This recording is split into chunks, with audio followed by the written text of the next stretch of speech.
Hi, my Linda Butterworth here with Alliteration Adventure 830.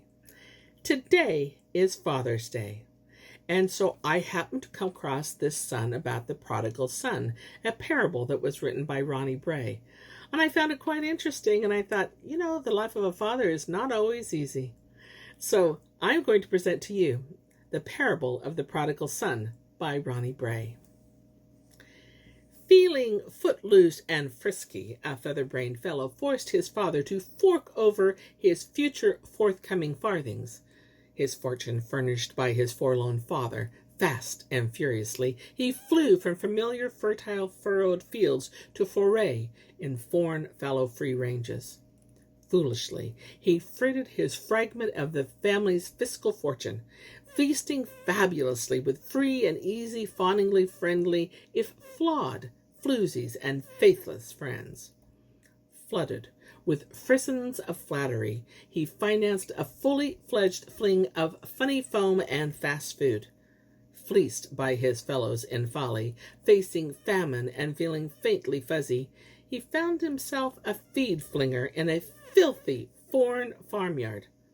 Finding his faculties famished and feverish, he fain filled his frail frame with filched fragments of foul, nay, foddered food he fed to his farrowed pigs. Phooey, he fumed, fanning his fingers on finding corn husk fragments fixed firmly in his front fangs. My father's flunkies fare far fancier. The frazzled fugitive feverishly faced the facts of his waking phantasm. Frustrated from failure, filled with foreboding, he forlornly followed his finer feelings and finally fled as fast as his flailing feet could furnish flight from the filthy foreign farmyard. Far away, feeling fretful and full of failure, his feeble father focused fondly on the faintly familiar form in the far field and flew to his restored son, the object of his filial affection, and fondly flung his fragile forearms around the fatigued fugitive. Falling at his father's feet, the fugitive floundered forlornly. Father, I have flunked and fruitlessly forfeited family favor and shekels and francs, and I feel to petition your forgiveness. Find me foraging work, and I will forever fend off your foes and friendless foragers, and find you a fine fellow, even if for fend you find me no further fit to be called your son. Finally, the frantic but faithful father, forbidding and forestalling, further flinching, frantically flagged the flunkies to fetch forth the finest fatling and fix an effervescent feast. The father fixed the finest fabric fanon-like across the frame of the unfrugal fellow, fondled his frayed hair, and on his 4-digit fixed his seal. Meanwhile, the father's faithful firstborn, who had not fled to frolic with floozies and fast friends, was fully occupied, fetlocked deep in ferns in the fields on the forest fringes, fixing fences, even as father and fugitive were feeling festive.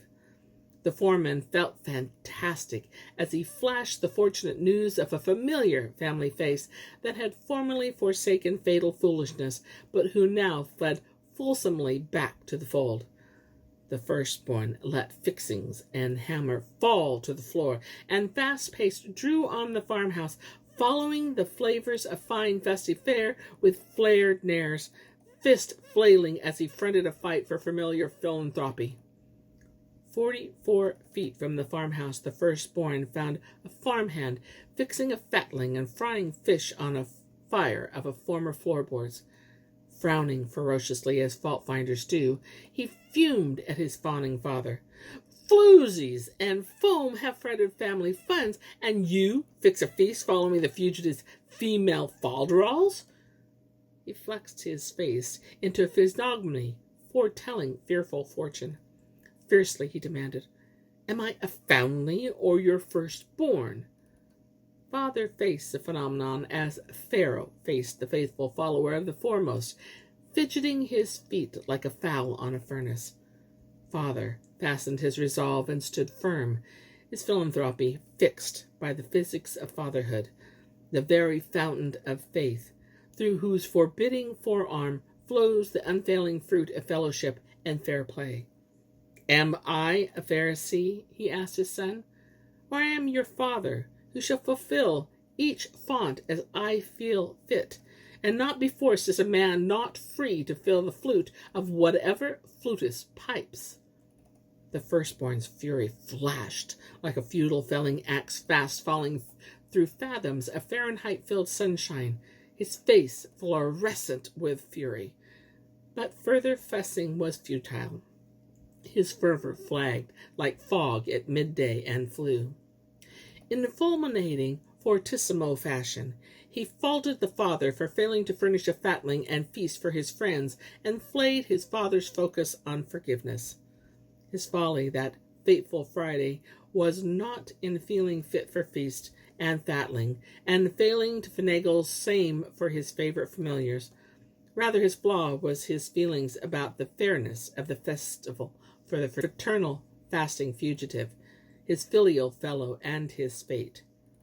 Although the frugal firstborn felt it fitting for him to be fully favored for faithfulness and fidelity to family, father, and farm, rather than his foolhardy and failed fellow family member, he foresaw his funeral, if he fostered frenzy and frowardly fanned flames of fire against his father's final profession of his fate.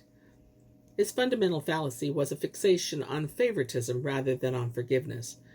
Focusing on feeling one's fellows have found unfair favor foully festers, and the friction following forces the faded facade of the foolish to fecklessly fall, however fabulously built, as it fails to reveal the full feelings of the fellow feeling less favored. Frankly, the father felt the firstborn's fugality of forgiveness was formidable, frigid, and frightful, and fought back the feeling to flagellate the fellow with a floorboard. But the father's faithful fortitude and fearless forbearance to forgive both the former fetished fugitive and also his affected firstborn flourished in the face of the firstborn's fatalism. The far-sighted father figured, such fidelity is fine, but what forbids fervent festivity for the fugitive that is found? Unfurl the flags and finery, let fun, frolic, and festivity freely flow. Former failure is forgotten, funk is abandoned, and folly is forsaken. Forgiveness forms the foundation for future fortunes of all our family. Freely have I offended for you, freely do I love you, and freely I forgive your foibles. So freely forgive each other's follies, if you would be my sons and follow me. 4 facets of the father's fathomless fondness for faltering fugitives are forgiveness, forever faithful friendships, fadeless love, and the facility for fully forgetting flaws. Fathers from France to Finland form a form of never-failing felicity for their families. Fathers are fortresses of love and acceptance, the very fastness where the Heavenly Father's finest gifts are reposed, all freely bestowed on each, whether never faithless or repentant sinner. Fathers are the fording places of the fast-flowing rivers of life that would overwhelm their young, as wise as foxes, harmless as feathered doves, watchful for failure, fending off flops, flounders, and shortfalls. Fathers feel the weight of their vocations. Fortuitous and felicitous, indeed, is a father's full and free forgiveness. A father's fondness for his fledglings is unfailing, whether faithful or unfaithful.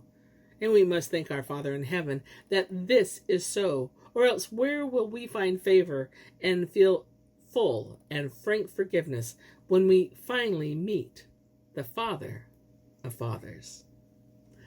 Well, there you go. I know it was a little long, but I thought it was worth sharing. So, hope to see you again soon. Bye for now.